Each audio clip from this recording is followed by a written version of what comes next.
माशाल्लाह जी पंजाब जो है तरक्की कर रहा है। कल सीएम साहबा ने इलेक्ट्रॉनिक ट्रांजम जो भी है वो बस का इफ्तिताह किया है।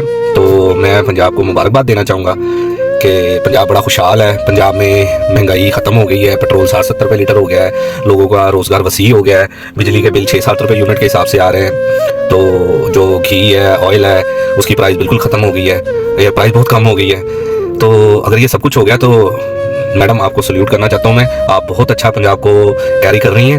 अगर नहीं तो मैडम आपने चीनी माफिया पे कोई लगाम डाली, आपने कोई घी ऑयल माफिया पे लगाम डाली, आपने कोई आटा माफिया पे कोई लगाम डाली? अगर नहीं, अगर आवाम को रोजगार नहीं मुहैया किया, महंगाई कंट्रोल नहीं की, तो कौन सी तरक्की है? बाय द वे ये जो इलेक्ट्रॉनिक ट्रांजम बस का प्रोजेक्ट था ना, ये बुजदार के दौरान हुकूमत में हुआ था। वो क्या रीज़न है कि नहीं स्टार्ट हो पाई? एनी हो। और एक और बात मैडम, अगर ये जो लागत से ट्रांजम बस हुई है, इसका जो लागत है, इसके जो पैसे हमें बिलों में वसूल किए जाएंगे या पेट्रोल में वसूल किए जाएंगे या महंगाई करके वसूल किया जाएगा? काइंडली ये बता दीजिएगा। और जिनको लगता है कि पंजाब तरक्की कर रहा है तो उन्होंने